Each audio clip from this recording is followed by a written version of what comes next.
भगवान जी प्रणाम। आप कह रहे हैं जैसे मन घेरा है, अहम केंद्र है,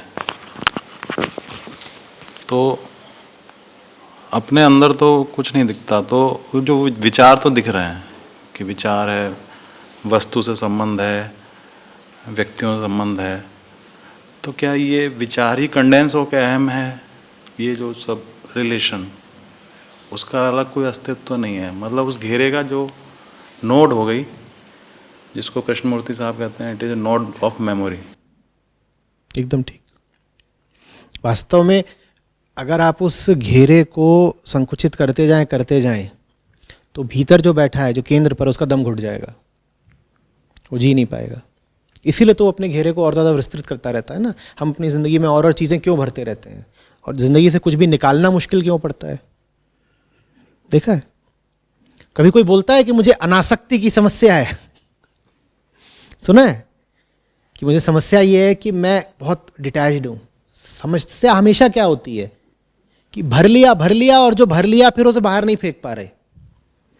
भरने को हम आतुर रहते हैं। कभी गौर तो करा करिए क्यों? क्योंकि जितना तुम भर रहे हो मन के घेरे में, उतना ज्यादा मन को प्राण दे रहे हो, और मन को तो प्राण चाहिए ना, वो जीना चाहता है। कौन? जो मन के बीचों बीच है। वो सामग्री मांगता है, और दो सामग्री। जितनी चीज़ों को छू सकता है, जितनी चीज़ों को अनुभव कर सकता है या विचार कर सकता है, वो हर चीज़ उसके प्राण के लिए उपयोगी हो जाती है। उसके पास से चीज़ें हटा दोगे तो फिर उसके पास कुछ नहीं बचता। उसके पास फिर जो आखिरी विषय बचता है जीने के लिए, वो है मैं ही। और वो फिर अहम की आखिरी अवस्था होती है, जब अहम के पास जुड़ने के लिए, संबंधित होने के लिए कुछ नहीं बचता। तब वो अवस्था आ जाती है, इसको बोलते हैं मैं, आई। वरना अहम क्या करता है? I body, I man, I rich. समझ में आ रही बात? और इसमें वो अपना काम चलाता रहता है। सब हटा दो तो फिर आखिरी में क्या बचता है? आई। और ये बहुत अस्थाई बात है, क्योंकि आई जब होता है तो ये दोनों आई फिर हट ही जाते हैं। बिल्कुल आखिरी बात है ये आई। मैं, अहम मात्र। आपने कहा कि अपने खिलाफ, अहम के खिलाफ जाना, तो इसको जैसे मैं अपने जीवन में करने की कोशिश करता हूँ, तो बल, मतलब वो बहुत रेजिस्टेंस है, तो उसके लिए तो फिर बल ही, आत्मबल की, अहम का ही बल, अहम के विरुद्ध प्रयोग करना है। देखिए, अहम को हम बहुत धिक्कार तो देते हैं, पर ये भूलिएगा नहीं कि उसे धिक्कारने वाला भी कौन है? अहम ही है। और हम अहम को इसीलिए धिक्कारते हैं, हम अहम को, माने अहम को इसीलिए धिक्कारता है क्योंकि ये जो अहम है, ये अपना ही दुश्मन है।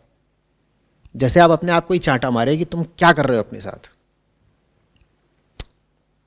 आप कुछ गलती कर देते हैं तो अपने आप को धिक्कारते हैं कई बार, कि नहीं धिक्कारते हैं? ये क्यों धिक्कारते हैं? क्योंकि हम अपने ही दुश्मन हो रहे हैं ना। तो जब हम कह रहे हैं कि अहम को समाप्त करना है, तो इसलिए नहीं कह रहे हैं कि अहम से अहम को कोई दुश्मनी है, इसलिए क्योंकि अहम अपनी भलाई चाहता है। पूरा अध्यात्म ही इसीलिए है कि अहम की भलाई हो सके। पर ये नाजुक बारीक बात समझिए, अहम की भलाई अहम के विलोप में है। उसको अगर आपको बेहतर बनाना है तो आपको उसको मिटाना पड़ेगा। ये थोड़ी अजीब सी चीज है अहंकार। बाकी चीजों को जब आप बेहतर बनाना चाहते हैं तो उनको चढ़ाते हैं, चमकाते हैं, समृद्ध बनाते हैं, बड़ा करते हैं, उनमें आप समृद्धि लाते हैं, ये सब करते हैं ना। दुनिया में और भी कोई चीज़ आप बेहतर करना चाहते हैं तो आमतौर से वो उसकी वृद्धि के माध्यम से होता है। अहम अकेली शय है जिसकी बेहतरी उसकी वृद्धि में नहीं, उसके विलोप में है। ये बात अहम को ही समझ में नहीं आती, क्योंकि अहम को अनुभव किसका है? वस्तुओं का। और वस्तुओं में कोई वस्तु ऐसी देखी है जिसकी बेहतरी इसमें होगी, वो वस्तु ही नहीं बची। दुनिया में कोई चीज ऐसी है जो जब बचती ही नहीं, शून्य हो जाती है, तो सर्वश्रेष्ठ हो जाती है, सर्वोच्च हो जाती है? दुनिया में ऐसी तो कोई भी चीज़ नहीं है।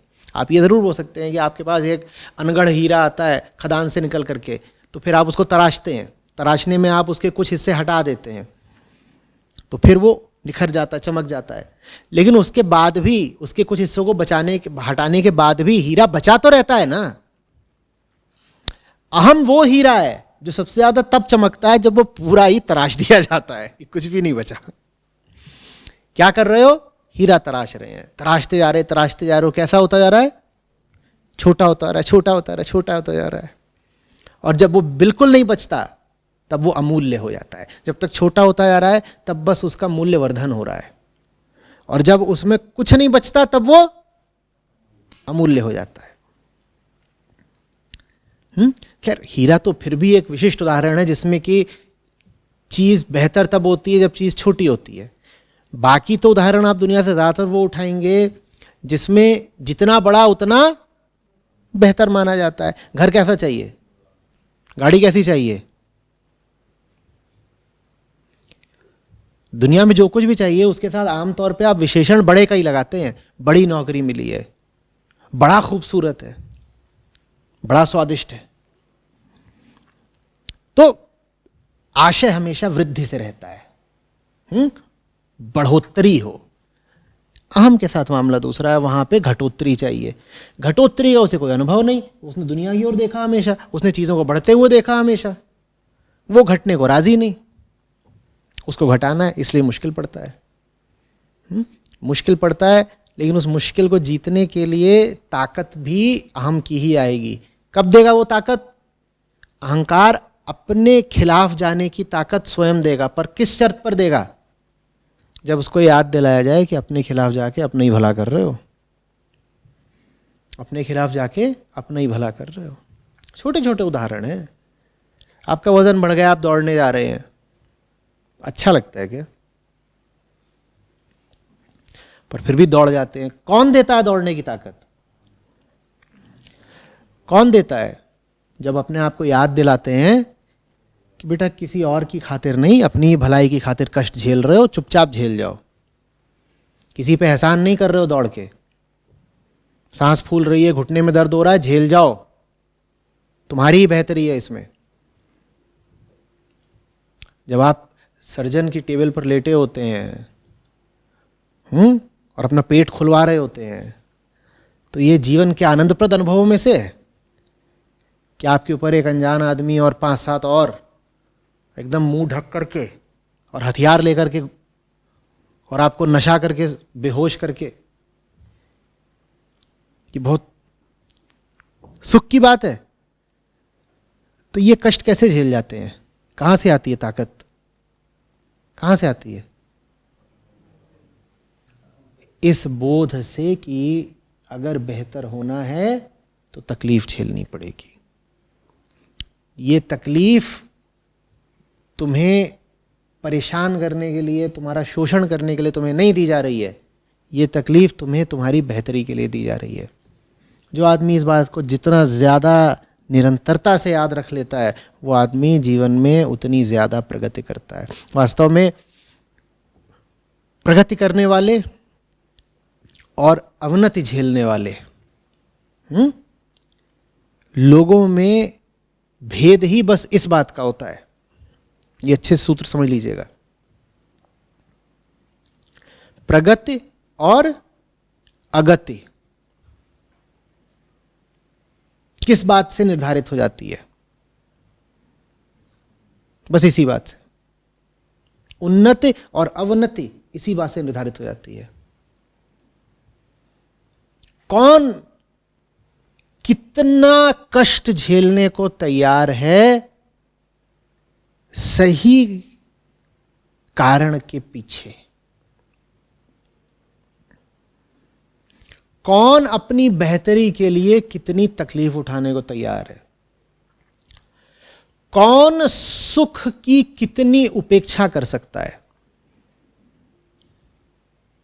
यही दो तरीके के लोग हैं दुनिया में। एक वो जो अपने कर्मों का चयन सुख के आधार पर करते हैं,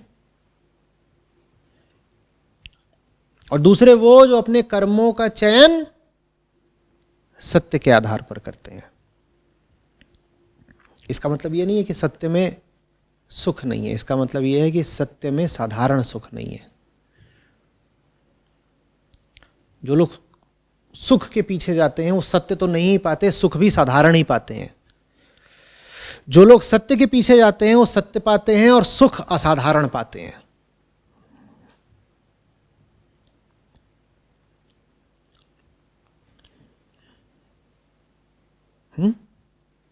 तो ये बार बार अपने आप को याद दिलाना है, हमारा जन्म सुख भोगने के लिए नहीं हुआ है, बेहतर होने के लिए हुआ है। और आप बेहतर नहीं हो पाएंगे अगर आप में हिम्मत नहीं है और संकल्प नहीं है कष्ट झेलने का। जो तकलीफ़ों के आगे जल्दी झुक जाते हैं, जिनके लिए सुख बहुत बड़ी बात है, वो भूल जाएं कि वो जीवन में किसी भी तरह की कोई प्रगति कर सकते हैं।